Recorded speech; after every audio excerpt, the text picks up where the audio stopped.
يا ويلي على قلبي، اليوم قررت احرق احد سيارتي، تعرفون السبب ليش؟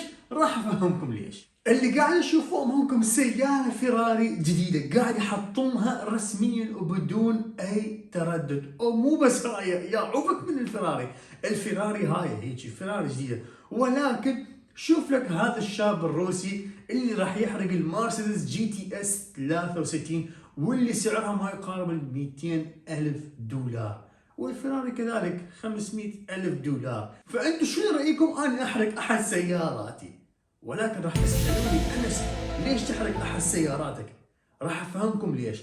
لأن هو هذا محتوى اليوتيوب الجديد، دي يحرقون سيارات ومن المشاهدات قاعدين يحصلون فلوس، وكذلك يشترون اعدال هاي السيارات اللي حرقوها، ولا هاي الاوروس اللي يشوفوها قدامكم راح تتحطم رسميا. الاوروس سعرها ما يقارب 300 الف دولار الى 400 الف دولار، قاعدين يحطموها بدون اي تردد. فانتوا شنو ردة فعلكم اذا اني احرق احد سياراتي؟ وهل راح تجيب هذه المشاهدات؟ لا والله مستحيل. ولكن انا دائما اسال نفسي اي سيارة احرق من سياراتي؟ تعالوا خليني اشوفكم وانتم اختاروا اي سيارة نحرق من سياراتي. يلا تعالوا. يلا شو تقولون؟ نحرق هاي اول شي. طبعا هاي صار لها تقريبا سنة عندي، شوفوا شاخطها من هنا، مشيتها ما يقارب، خلينا نشوفكم ايش قد مشيتها، 16450 كيلو باع الوصاخة، يعني هاي حاليا تستاهل حرق. فانتوا شنو رأيكم؟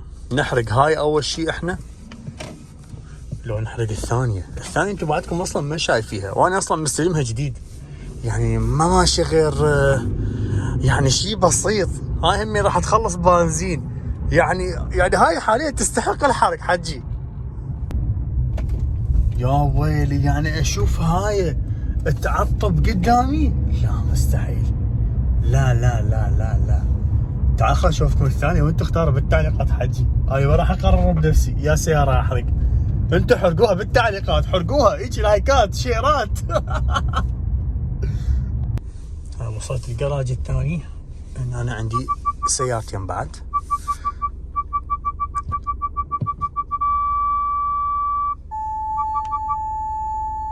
والله يعني الحلو اقدر هيك اشوف.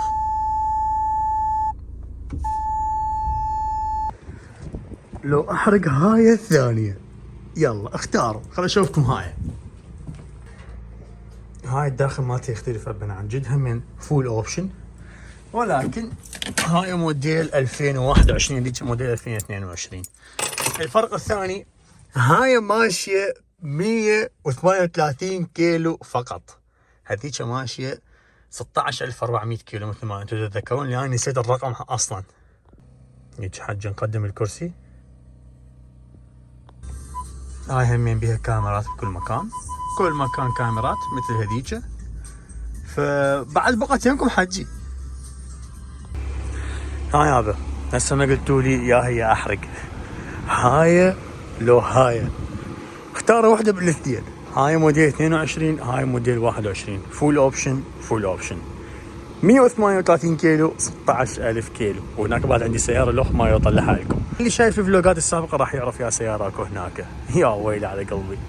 يلا حددوا لي بسرعة يا سيارة، اكتبوا لي بالتعليقات حتى نقوم بالواجب يعني خلاص، يعني حتى شوي نجيب مشاهدات. الله الله، من هذا محتوى اليوتيوب جديد صار، جيب محرق بالسيارات حجي. تعال خل شوي نمشي سيارة جديدة، هي مو ماشية بس 100 كيلو حجي، خل شوي نمشيها. يابا حتى نمشي السيارة تعرفون شنو سويت؟ رحت بديت ملابسي، لبست ملابس رياضة، راح اروح اركض بالغابة وادور مكان نحرق فيه السيارة. يعني بعدني حتى اللزقات مشالحها. يا بني شو اسوي لكم؟ الصباح جميل والطيور تغرغر.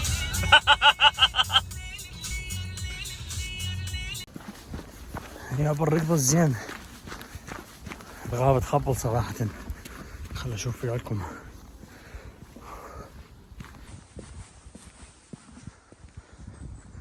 الغابة تخبل بس ما راح نحرق السيارة، هاي المشكلة. طبعا نسيت البس سماعاتي، بالعادة اخلي سماعاتي واركض حتى شوية اسمع اغاني، ولكن نسيتها عادي. بخلي حمل بالجنطة حتى شوية يبين اسمن لا اكثر ولا اقل، وحتى انجبر اركض اكثر. تشوفون شلون افكراني؟ شبابي مونيني بس انتم ما تصدقوني. طبعا صايرة فدا عاصفة بهاي شجرة مقلوبة قلبة اسطورية. طبعا جذع شلونه سبحان الله، داس مع طيور قاعد غرغر. منظر يخوف.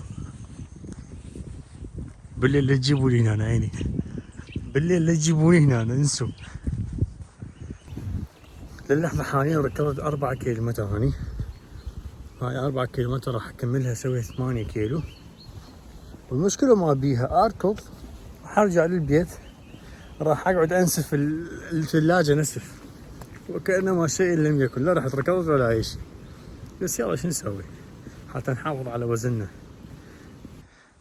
وللأسف انا قاعد اركض ممنوع التأجي بالسيارة.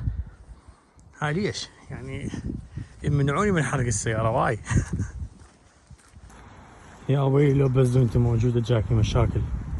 كان راح اسبح عمي، كان راح اسبح عليهم وجابت لي كل يوم. شفت معودة واك شو يسمون ذولا؟ بط واك واك. يلا ما لهم وايد يحجون. يلا يا بقول للنجوم خلوا لايك وسبسكرايب. اوه والله طفروا حتى من يخلون لايك وسبسكرايب والله ما اعرف. اكو فد شغله اكيد انتم ملاحظيها، انه انا بمعظم فيديوهاتي ما اقول خلوا لي لايك وسبسكرايب وهالسوالف كلها، بينما اكو يوتيوبرين يظلون ينبهون على هذا الشيء 1000 مره بالفيديو. ولكن انا بوجهة نظري اللي يحب يدعمني راح يدعمني تلقائيا بدون ما اقول له، واللي يحب يشوفني اتطور راح يسوي هذا الشيء تلقائيا.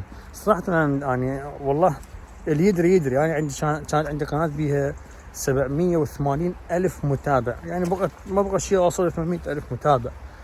راحت والله ولا اهتميت، وراحت بسبب حقد البعض والله ولا اهتميت. فتحت قناه ثانيه وهمين راحت، وصلت 20,000 وهمين راحت ولا اهتم والله العظيم.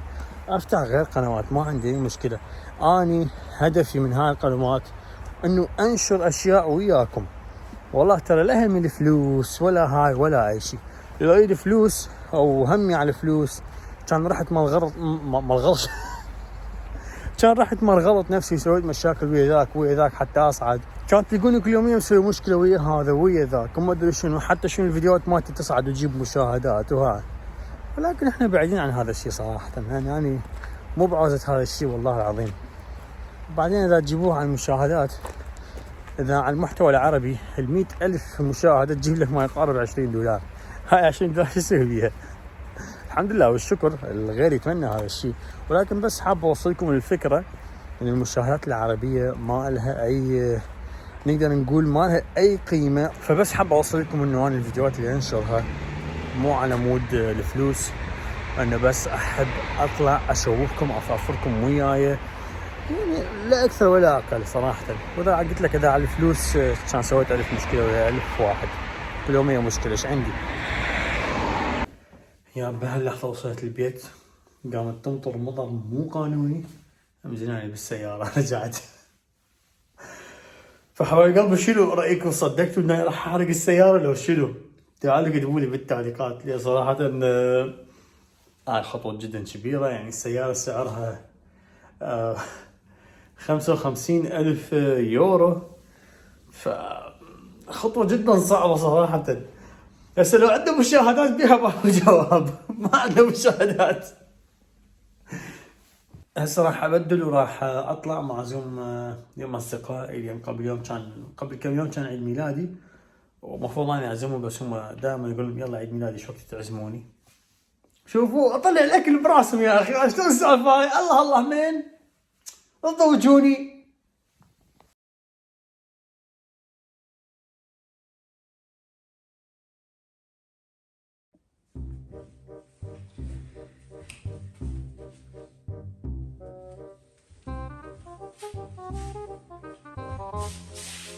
هلا والله احباب قلبي، شو اخباركم؟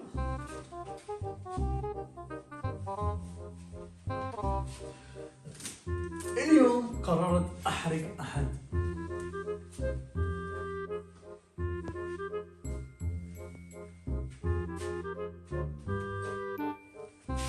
اليوم قررت احرق احد